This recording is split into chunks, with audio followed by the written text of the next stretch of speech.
kemarin abang melihat duplik dari Nikita sendiri kan, itu juga kayaknya netizen juga banyak yang mengatakan kalau itu real seperti Nikita lagi live membuli gitu kan, menyerang jaksa. Seperti apa sih bang melihatnya? Bahkan jaksa tidak menerima jabat tangan dari Nikita.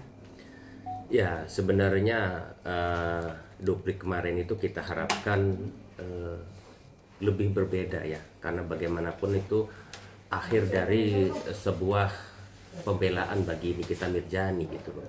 Tapi faktanya duplik itu justru tidak lebih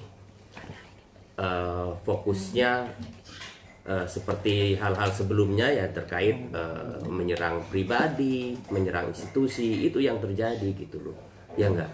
Seperti pada saat dia melakukan pledoi dan sebagainya. Jadi terkait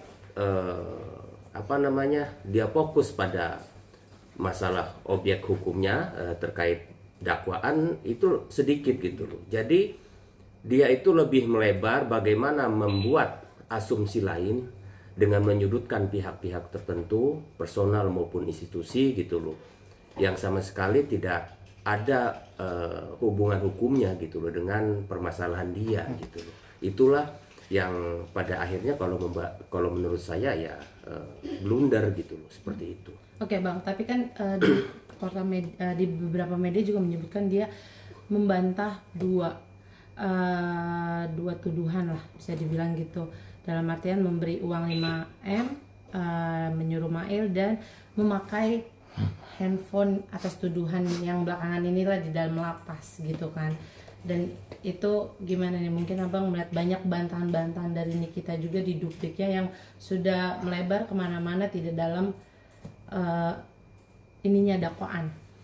Ya terkait bantah membantah itu hal-hal yang lumrah ya, apalagi sebagai seorang terdakwa memang tugasnya adalah membantah terkait dakwaan tuduhan yang diarahkan. Tapi apakah bantahan itu akan selesai dengan argumentasi secara verbal? Tidak. Tentunya harus didukung dengan bukti-bukti lainnya yang ada, yang berhubungan, istilah yang ada korelasinya gitu loh. Kalau kita yang sekedar membantah ya itu tidak memiliki nilai gitu loh. Tapi wajar gak sih bang kritikan tajam dari seorang terdakwa terhadap jaksa dalam dupliknya? Nah inilah yang sedikit ambigu ya, dalam seorang terdakwa melakukan pledoi, melakukan duplik, tapi isinya justru menyerang balik gitu loh. Itu gitu loh. Saya bingung penasihat hukumnya seperti apa gitu loh dalam mengarahkan si terdakwa ini. Karena bagaimanapun seperti pledoi termasuk duplik yang terakhir itu harusnya lebih dia membantah, dia memberikan bukti, dia memberikan penjelasan yang benar-benar ada hubungannya dengan dakwaan yang ada gitu loh. Bukan malah justru menyerang balik gitu, menyerang institusi. Bahkan terdengar istilahnya bahwa jaksa-jaksa itu sekolahnya hanya sebatas S1, itu apa? Terus dengan dia bahasa seperti itu, majelis hakim akan mendengar dan akan membebaskan dia? Nggak mungkin. Jelas ya, dalam persidangan itu yang didakwakan terkait pemerasan dan TPPU itu gitu loh.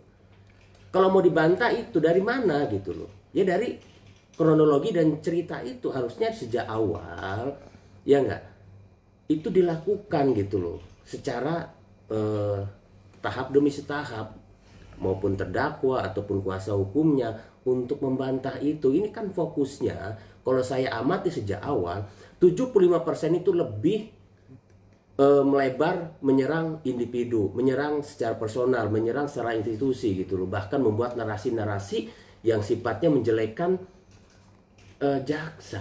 Sekarang pertanyaan simpel. Jaksa itu dalam persidangan itu jelas menjalankan kewajibannya berdasarkan undang-undang. Tidak perlu dia dinilai salah atau tidak ya. Nanti endingnya kan majelis hakim yang memutuskan, bukan jaksa. Seperti itu gitu loh. Bang, sorry, kemarin di duplik itu kan ada mau dibacakan amicus curiae bang ya. curiae lah itu kan adalah sahabat pengadilan yang notabene semestinya adalah posisi adalah netral. Tapi kan di sini kan kita tahu lah bang, itu dibuat oleh siapa. Pertama saya jelasin dulu bang, itu amicus curiae itu apa sih bang? Curiae itu apa bang? Ya, amicus curiae itu istilah lainnya itu seperti sahabat polisi ya.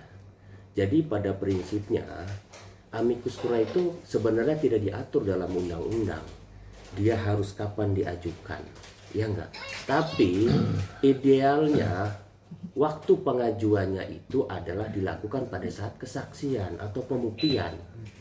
Dan harusnya yang melakukan bukan kuasa hukum, bukan penasihat hukum, tapi pihak ketiga yang memiliki kepentingan, yang memiliki semacam pemerhati hukum dan sebagainya. Karena fungsinya adalah untuk meluruskan, bukan untuk membela salah satu pihak. Ya enggak? Jadi apabila dalam sebuah persidangan itu dianggap terdapat kesalahan prosedur, kesalahan terkait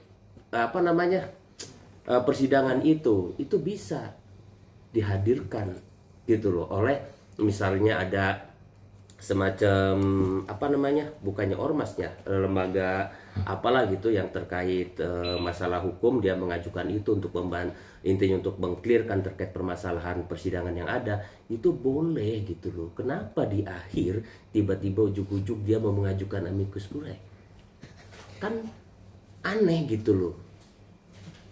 Ya pastinya ditolak, apalagi ya enggak sudah menjelang putusan. Karena kalau itu diterima, apa yang terjadi akan molor lagi.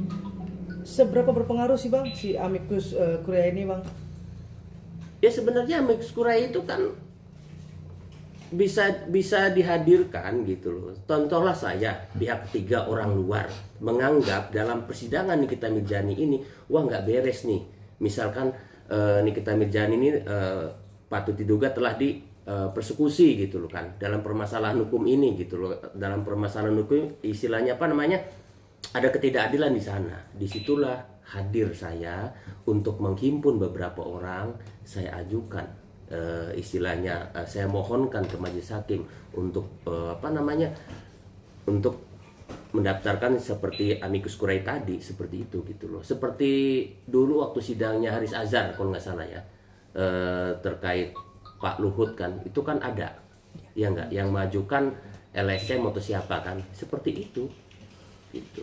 Oke bang, di duplik kemarin pun kembali lagi yang diserang personal JPU ya bang, bahkan membawa kasus lain lah, kasus terenggiling segala macam. Dalam sebuah peradilan, ketika terdakwa membacakan duplik pembelaan atau apapun, pledoi lah namanya, ngaruh gak sih bang dengan kasus JPU yang sedang JPU tangannya dibawa di kasusnya dia sendiri seperti itu bang? Ya itu harusnya dihindari gitu loh. Harusnya terdakwa itu diingatkan bahwa terdakwa itu harus mengungkapkan terkait duplik, pledoi dan sebagainya itu yang berkesesuaian, yang ada toleransi hukumnya dengan dakwaan, harusnya di sana gitu loh. Karena itu hanya akan membuang energi. Majelis hakim tidak akan menilai dalam konteks dia menyudutkan misalkan masalah terenggiling segala macam kan, itu nggak ada hubungannya.